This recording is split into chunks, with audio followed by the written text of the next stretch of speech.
gimana caranya biar networking? Pertama kita connect sama siapapun yang bekerja di perusahaan itu atau mungkin di field itu. Let's say misalnya teman-teman pengen deep dive into marketing gitu ya. Jadi cari orang-orang yang memang bekerja di bidang itu.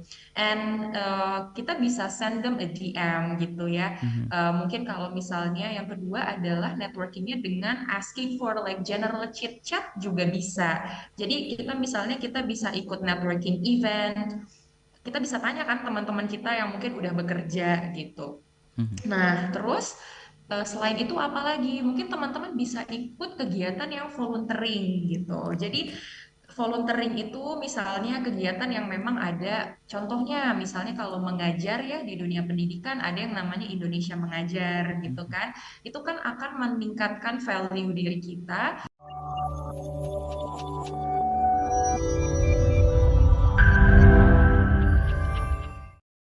Mbak Sarah, kalau untuk yang baru lulus ya saat ini mungkin sudah di kampus nggak pernah ikut kegiatan apa-apa, tidak ada Ya, sertifikat kepanitiaan atau prestasi apa-apa gitu ya udah belajar saja oke. gitu ya. Kemudian sekarang mau masuk ke Hmm. dunia kerja, masih terlambatkah untuk bisa mendapatkan hal-hal tadi atau apa yang perlu dilakukan Mbak Sarah? Oke, sebenarnya terlambat enggak ya Mas Hmm. Yudi ya gitu. Jadi buat teman-teman yang fresh graduate tapi di kuliah kayaknya nggak ikut apa-apa, sebenarnya nggak terlambat sama sekali Mhm. gitu. Jadi apa sih yang bisa dilakukan? Satu adalah networking. Oke. Kita punya banyak banget platform kayak LinkedIn atau mungkin kita bisa pakai sosial media kita juga ya gitu. Jadi LinkedIn itu penting banget gitu teman-teman fresh graduate untuk pakai gitu ya supaya kita bisa networking dengan orang-orang yang bekerja di field tempat kerja kita Mhm. gitu. Jadi gimana caranya biar networking? Pertama kita connect sama siapapun yang bekerja di perusahaan itu atau mungkin di field itu. Let's say misalnya teman-teman pengen deep dive into marketing gitu ya. Jadi cari orang-orang yang memang bekerja di bidang itu. And kita bisa send them a DM gitu ya. Mhm. Mungkin kalau misalnya yang kedua adalah networkingnya dengan asking for like general chit chat juga bisa. Jadi kita misalnya kita bisa ikut networking event, kita bisa tanya kan teman-teman kita yang mungkin udah bekerja gitu. Mhm. Nah, terus selain itu apalagi? Mungkin teman-teman bisa ikut kegiatan yang volunteering gitu. Jadi Oke. volunteering itu misalnya kegiatan yang memang ada contohnya misalnya kalau mengajar ya di dunia pendidikan ada yang namanya Indonesia Mengajar gitu Mhm. kan. Itu kan akan meningkatkan value diri kita, Mhm. meningkatkan kemampuan atau skill set kita dalam mengajar ke anak-anak misalnya dan itu bisa kita pakai di pekerjaan kita kalau kita ingin menekuni di bidang pendidikan Mhm. gitu. Nah, itu yang kedua ikut volunteering. Yang ketiga, teman-teman bisa juga misalnya jadi freelance atau mungkin ambil tadi side-side project gitu. Nah, tiga hal ini penting banget untuk teman-teman lakukan dan coba explore supaya kita sebenarnya tidak percaya diri kalau kita tidak punya keilmuan yang banyak kan ya. Mhm. Mhm. Gitu ya Mas Yudi ya. Mhm. Mhm. Kita nggak berani untuk ngomong karena kita merasa kayaknya satu, kurang pengetahuannya. Oke. Dua, kita tidak tahu mau menyampaikannya seperti apa. Nah, dengan melakukan tiga hal tadi, itu akan membantu kita supaya ketika misalnya sudah bekerja di tempat kerja yang baru, we know what we're talking about gitu. Ya. Jadi kita sedikit-sedikit tahu we know the game gitu. Mhm. Jadi mungkin tiga hal itu sih Mas Yudi yang bisa kita lakukan ya as fresh graduate. Mhm, jadi penting. Yang pertama, kekhawatirannya adalah karena mungkin kurang pengetahuan bisa di-upgrade dengan networking Hmm, dan juga dengan berbagai kegiatan tadi. Yang kedua, ya, sebetulnya sudah punya pengetahuannya tapi takut untuk ngomong gitu, Mbak Sarah iya, ya? benar, benar. Oke. Oke. Hmm, Takutnya ini solusinya seperti apa? Karena mungkin keberanian hmm, untuk berbicara dengan senior, dengan atasan atau yes. orang yang lebih lama ada di kantor itu karena kita Hmm, menganggap mereka lebih hmm, ahli gitu ya. Padahal kita mungkin hmm. juga ada informasi yang mungkin hanya kita yang punya gitu. Itu gimana menumbuhkan Ya, keberanian itu, Mbak Sarah? oke. Oke, nah untuk menemukan keberanian itu sebenarnya ada dua. Kalau kita berbicara kan pasti satu kita harus tahu audiens, yang Mhm, kedua kita harus tahu konten ya, berarti betul. Mas Yudi. Nah, dengan kita punya mentor atau kita sering networking, itu pertama pasti membantu kita untuk tahu tentang kontennya, dan yang kedua kita jadi tahu memposisikan diri kita dengan audiens kita gitu. Misalnya kita mau berbicara dengan manajer, berarti kan harus komunikasinya yang asertif ya. Hmm, Cara berkomunikasi asertifnya kita bisa modeling dari mentor kita atau kita bisa modeling dari direct supervisor kita seperti itu.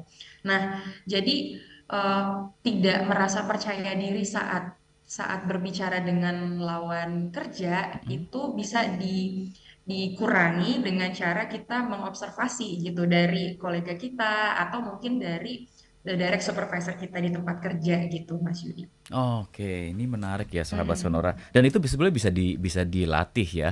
Eh, Iya, eh, ini penting sekali sahabat-sahabat Sonora karena ketika baru masuk kerja mungkin ada istilah tadi masa percobaan atau masa trial, iya, masa probation. Jadi kalau misalkan Anda passion. fail di fase ini, waduh, karir Anda bisa Hmm, selesai di perusahaan itu ya. Jadi iya. penting sekali sebetulnya kepercayaan diri ini, Mbak Sarah ya. Mm-mm. Tadi ada SWOT analysis, kemudian how to network, dan eh, kalau kita bicara tentang know what to do di tempat kerja Iya. yang baru, Mm-mm. memangnya Mm-mm. ada banyak Mbak seorang karyawan yang baru yang tidak tahu apa yang harus mereka lakukan gitu.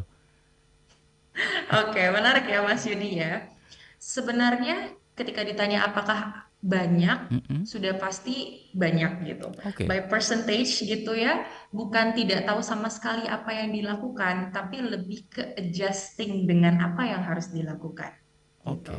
Jadi sebenarnya yang paling penting oleh fresh graduate adalah pastikan sebelum dengan rangkaian seleksi di Mm-mm. interview, pastikan kita sudah mencari tahu ya, company ini backgroundnya di bidang apa, Mhm. lalu nanti direct supervisor saya siapa, lalu nanti role yang akan saya jalankan itu role apa. Pastikan tiga hal itu sudah kita cari tahu. Mhm. Tapi technicalitiesnya itu kan butuh ada yang namanya work adjustment ya, Mas Yudi gitu. Mhm. Jadi dengan kita menyesuaikan diri, disitulah terkadang rasanya kita tidak tahu apa yang kita kerjakan gitu. Ya, Oke. itu adalah perasaan yang sebenarnya sangat wajar. Kenapa? Oh.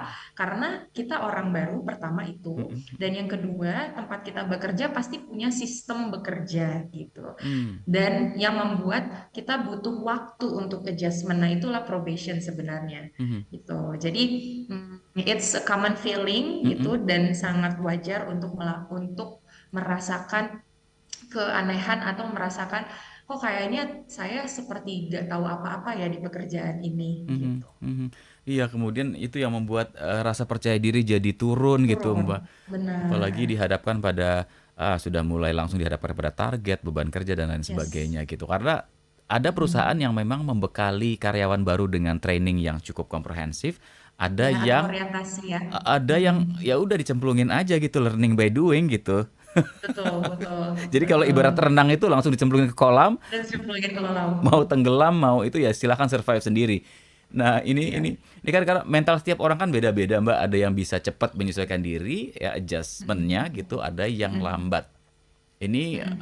apakah ini kemudian bisa disiasati karena mungkin perusahaan akan melihat bahwa yang paling cepat ya otomatis berarti dia akan lebih prefer untuk direkrut misalnya Mm. atau sebagai permanent worker gitu ya dibanding yang lambat gitu, Mbak. Mm. Mm. Mm. Supaya cepat. Oke. Supaya cepat dengan adjustment ya, Mas Mhm. Yudi ya. Menarik banget. Sebenarnya kalau untuk adjustment supaya cepat, itu salah satu caranya adalah kita mengobservasi rekan-rekan kerja kita Mhm. atau teman-teman kita fresh graduate yang lain Mhm. yang sepertinya mereka sudah sangat yakin atau sudah sangat menyenangi pekerjaan mereka saat ini. Oke. Apa yang kita observasi?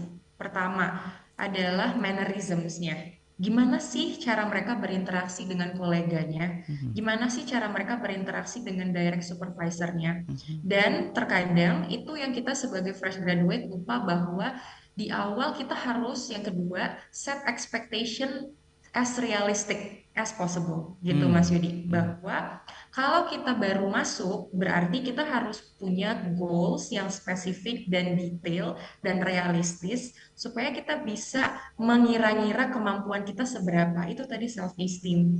Jadi supaya kita bisa percaya diri, kita harus realistis dulu. Oke, kalau 2 minggu awal masih navigating, itu sebenarnya masih sangat wajar. mhm, Atau 2 minggu awal, atau 1 bulan pertama, kita masih bertanya technicalities yang mungkin kesannya receh ya, mhm, gitu. mhm, Tapi kita kan baru masuk, gitu. Jadi mhm, itu yang kadang kita sebagai fresh graduate merasa bahwa kalau sudah masuk tempat kerja, harus perform as good as possible dalam waktu 1 bulan. Kan tidak mhm, gitu. mhm, Nah, kan itu perusahaan sebenarnya sudah set juga timing berapa lama orang seharusnya bisa adjusting ya. Tadi ada mhm, probation 3 bulan. Jadi mhm, yang pertama adalah observe mannerism dari teman-teman kita, mhm, yang kolega kita gitu ya. mhm, Yang kedua adalah set goals untuk diri kita sendiri supaya kita semakin yakin gitu dengan diri kita bahwa kita bisa kok untuk melakukan pekerjaan ini adjustingnya hanya 2 bulan misalnya.